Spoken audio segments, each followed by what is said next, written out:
Dear students, आज हम लोग कक्षा 9 के बायोलॉजी के पहले चैप्टर के बारे में अध्ययन करेंगे। पहला चैप्टर जो है वो है जीवन की मौलिक इकाई। जीवन की मौलिक इकाई, इसे हम कह सकते हैं the fundamental unit of life. The fundamental unit of life. इसके अंतर्गत हम लोग कोशिका के बारे में अध्ययन करेंगे। कोशिका को सेल कहते हैं। देखिए, कोशिका शब्द जो है लैटिन भाषा से उत्पन्न हुआ है और लैटिन भाषा के सेलुला शब्द से इसकी उत्पत्ति हुई है। लैटिन भाषा के सेलुला शब्द से उत्पत्ति हुई है, जिसका शाब्दिक अर्थ होता है छोटी सी कोठरी। छोटी सी कोठरी होता है। सेलुला शब्द के शाब्दिक अर्थ क्या होता है? छोटी सी कोठरी होता है, या छोटा सा कोष्ठ होता है, छोटा सा कक्ष होता है, छोटा सा कमरा होता है। ठीक है, इसका शाब्दिक अर्थ होता है। देखिए,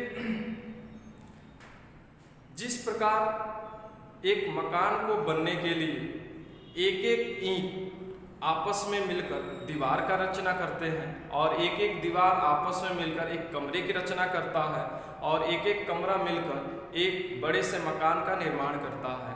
अर्थात कहने का मतलब है कि जो मकान होता है उस मकान की सबसे छोटी इकाई जो होती है एक ईंट होती है।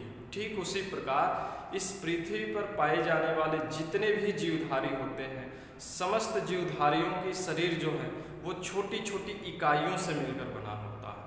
इन छोटी छोटी इकाइयों को ही हम क्या कहते हैं? कोशिका कहते हैं। अर्थात ये भी कह सकते हैं कि जीवधारियों के शरीर की सबसे छोटी इकाई को ही हम क्या कहते हैं? कोशिका कहते हैं। अर्थात कहने का मतलब है कि इस पृथ्वी पर जितने भी जीवधारी हैं सबके शरीर की रचना छोटी छोटी इकाइयों अर्थात कोशिका से ही मिलकर हुआ है। ठीक है, इस प्रकार हम कह सकते हैं कि जीवधारियों की संरचनात्मक तथा क्रियात्मक इकाई को हम क्या कहते हैं? कोशिका कहते हैं। जीवधारियों के संरचनात्मक तथा क्रियात्मक इकाई को क्या कहते हैं? कोशिका कहते हैं। ठीक है, देखिए, जीवधारियों के संरचनात्मक तथा क्रियात्मक इकाई को कोशिका कहते हैं। संरचनात्मक क्यों कहते हैं? इसके परिभाषा में संरचनात्मक तथा क्रियात्मक दो शब्द जोड़ा गया है। आखिर संरचनात्मक क्यों कहते हैं? संरचनात्मक इसलिए कहा जाता है क्योंकि बॉडी की रचना, किसी भी जीवधारी की बॉडी की रचना जो है कोशिका के मिलने से ही हुआ, इसलिए वो संरचनात्मक इकाई है। क्रियात्मक इसलिए कहा जाता है, एक कोशिका अगर लिया जाए तो एक कोशिका के अंदर जीव द्रव्य पाया जाता है, प्रोटोप्लाज्म होता है। जीव द्रव्य को जीवित द्रव्य कहते हैं। जीवित पदार्थ होता है, उसको हम जीव द्रव्य कहते हैं। और उस जीव द्रव्य में विभिन्न प्रकार के कोशिकांग पाए जाते हैं। ठीक है, इसके अलावा उस कोशिका के अंदर विभिन्न प्रकार की जैविक क्रियाएं होती हैं, जैसे पाचन, श्वसन, उत्सर्जन। इसके अलावा अनेक प्रकार के जैविक क्रियाएं इनमें संपादित होती हैं। इसीलिए इसको हम क्रियात्मक इकाई भी कहते हैं, क्योंकि एक बॉडी जो होती है, शरीर जो होती है, एक शरीर के अंदर भी यह क्रियाएं पाई जाती है। हम लोग के शरीर में पाचन भी होता है, श्वसन भी होता है, उत्सर्जन भी होता है, परिसंचरण भी होता है, प्रजनन भी होता है। ये सभी जैविक क्रियाएं एक शरीर में होती हैं, लेकिन एक कोशिका में भी यह क्रियाएं होती है। इस प्रकार एक कोशिका एक शरीर की भांति कार्य कर रही है। एक कोशिका जो है एक शरीर की भांति कार्य कर रही है, इसलिए यह कोशिका को हम क्रियात्मक इकाई भी कहा गया है। ठीक है, इसीलिए कहा गया है जीवधारियों के संरचनात्मक, क्योंकि बॉडी की रचना कोशिका से हुआ, इसलिए संरचनात्मक। और क्रियात्मक इसलिए कहते हैं क्योंकि एक कोशिका जो है उसके अंदर विभिन्न प्रकार की जो क्रियाएं, जैविक क्रियाएं होती हैं, वही सेम क्रियाएं एक बॉडी के अंदर होती हैं, इसलिए क्रियात्मक इकाई भी कहा गया है। ठीक है, चलिए देखिए, कोशिका की खोज किसने की? कोशिका की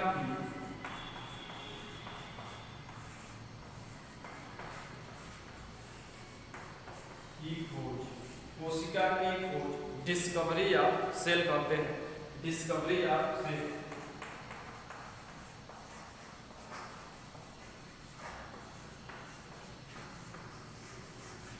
कोशिका की खोज किसने की? तो कोशिका का खोज सर्वप्रथम रॉबर्ट हुक नामक वैज्ञानिक ने। रॉबर्ट हुक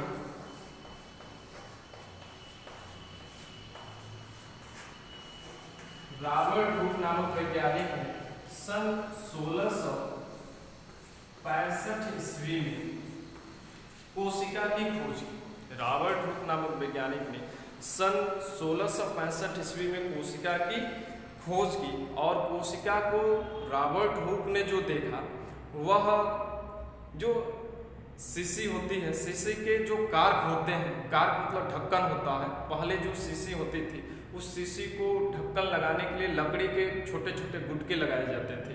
ठीक है, इस समय तो उसमें ढक्कन अलग से बनकर आता है, लेकिन पहले जो ढक्कन आते थे वो लकड़ी के ही गुटके को काट कर उसमें डाल दिया जाता था उसके माउथ पोर्शन में। ठीक है, उसी को कार्क कहते हैं। उस कार्क को काट कर जब उसने माइक्रोस्कोप से देखा तो उसमें छोटे छोटे कोष्ठ दिखाई दे रहे थे। इस प्रकार कोष्ठ दिखाई दे रहे थे, इस प्रकार कोष्ठ दिखाई दे रहे थे।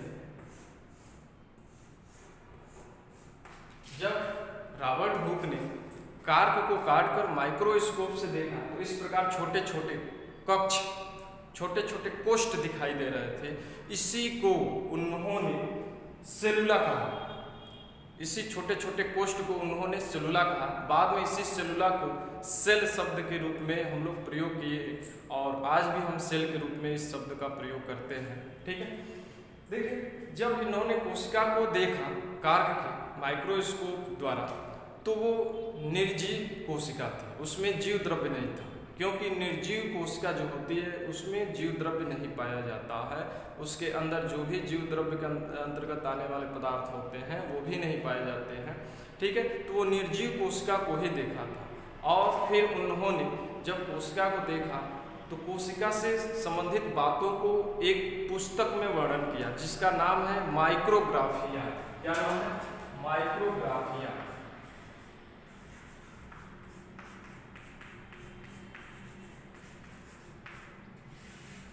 माइक्रोग्राफिया नामक एक पुस्तक लिखी रॉबर्ट हुक ने और इसे बाद में पब्लिश किया, प्रकाशित किया, जिसमें कोशिका से संबंधित बातों को वर्णन किया गया था। ठीक है, फिर बाद में सन 1670 ईस्वी में, सन 1670 ईस्वी में, सन 1670 ईस्वी में ल्यूमेनहॉक नामक वैज्ञानिक ने, एंटोनियो ल्यूमेनहॉक नामक वैज्ञानिक ने सबसे पहले जीवित कोशिका को माइक्रोस्कोप से देखा था।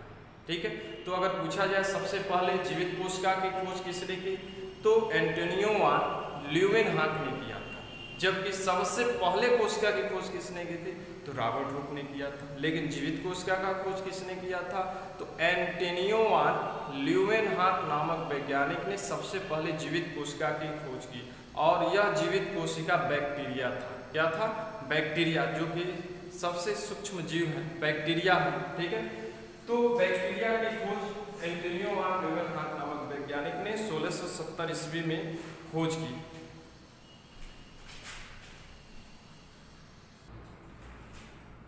कोशिका से संबंधित कुछ वैज्ञानिकों की खोज है, उनके बारे में भी कुछ जान लिया जाए, क्योंकि ये वैज्ञानिक बहुत महत्वपूर्ण हुए।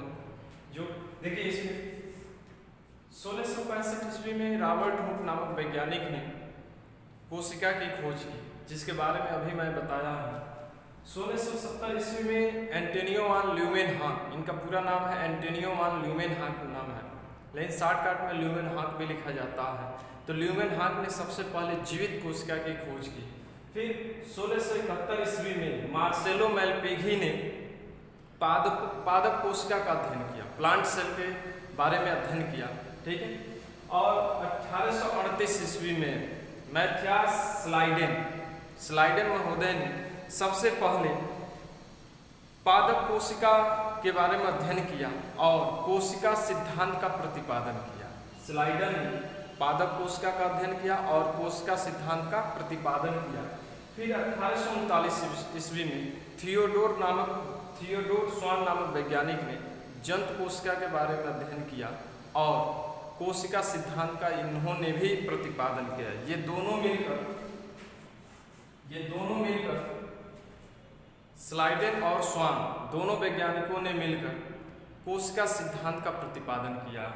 ठीक है, फिर 1932 ईस्वी में नाल और रुस्का नामक वैज्ञानिक ने इलेक्ट्रॉन सूक्ष्मदर्शी की खोज की ठीक है। जब इलेक्ट्रॉन सूक्ष्मदर्शी की खोज हो गई तो कोशिका के अन्य गुणों के बारे में अथवा विशेषता के बारे में या लक्षण के बारे में अध्ययन करना सुविधाजनक हो गया, क्योंकि इलेक्ट्रॉन सूक्ष्मदर्शी जो होता है वह सूक्ष्म से सूक्ष्मतम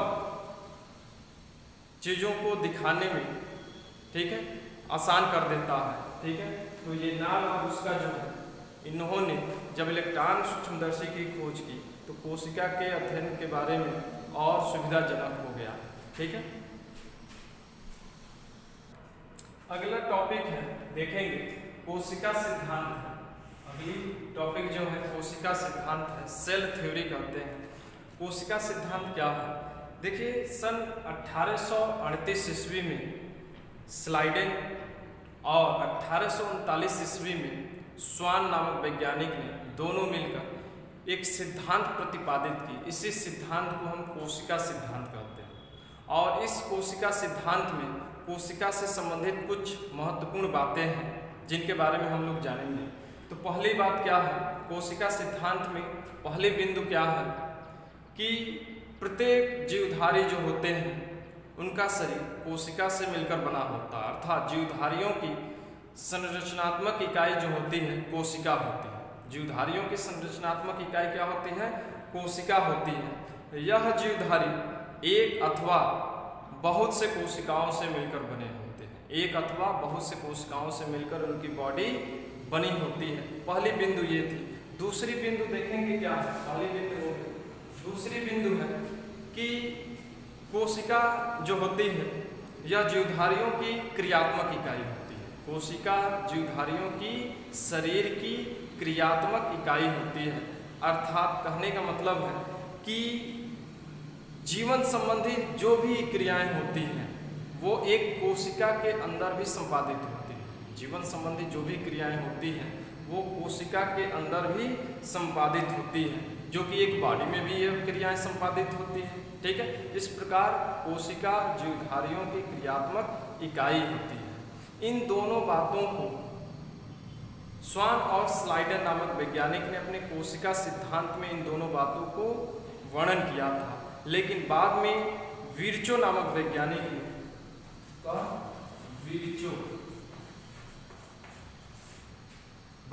विर्चो नामक वैज्ञानिक ने कोशिका सिद्धांत में एक और बिंदु जोड़ दी।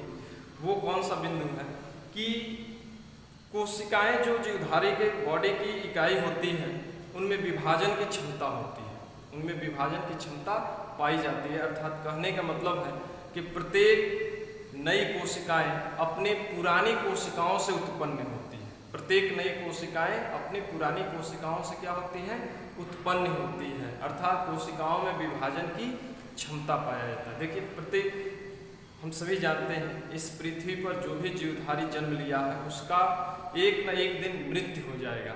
एक निश्चित अवस्था जब वो प्राप्त कर लेगा उसके बाद उसकी मृत्यु हो जाएगी, अपने लाइफ साइकिल को पूर्ण कर लेगा, ठीक है।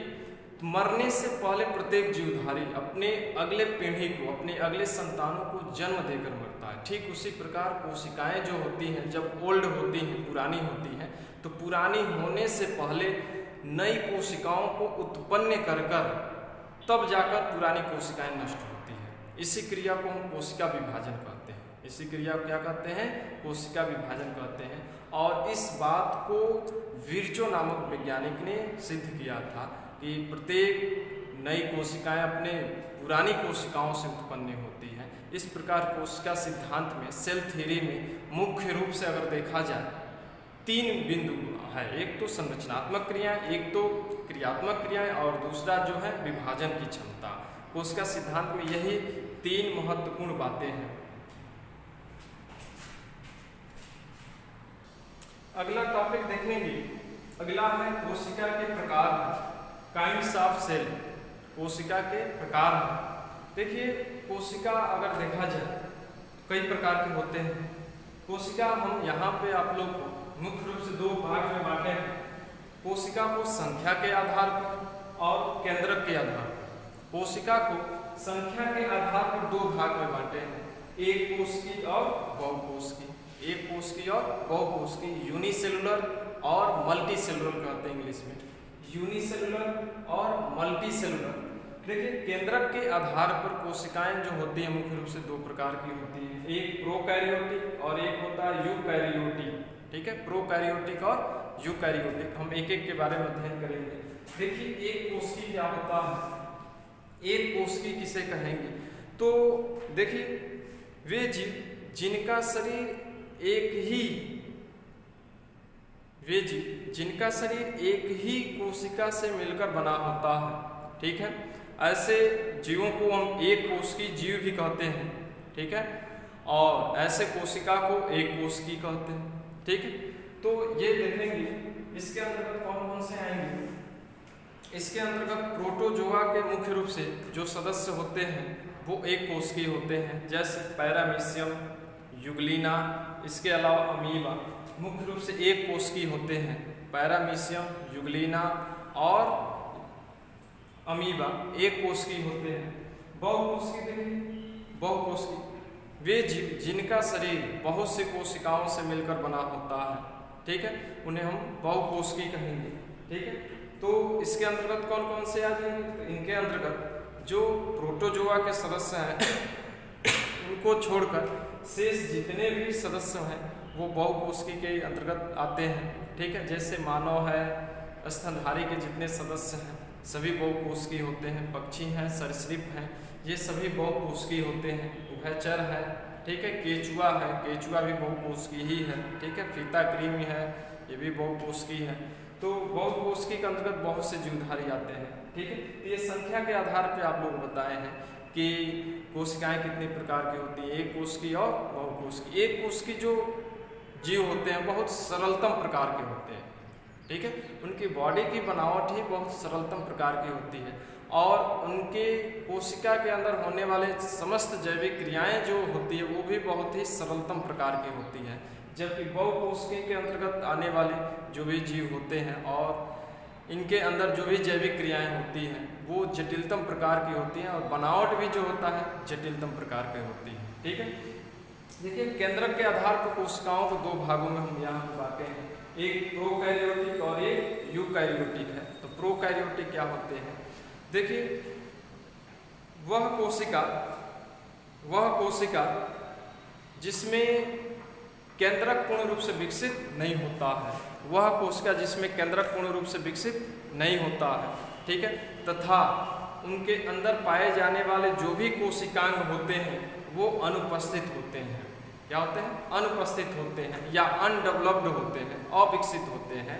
ठीक है, इस प्रकार की कोशिका को ही हम प्रोकैरियोटिक कोशिका कहते हैं।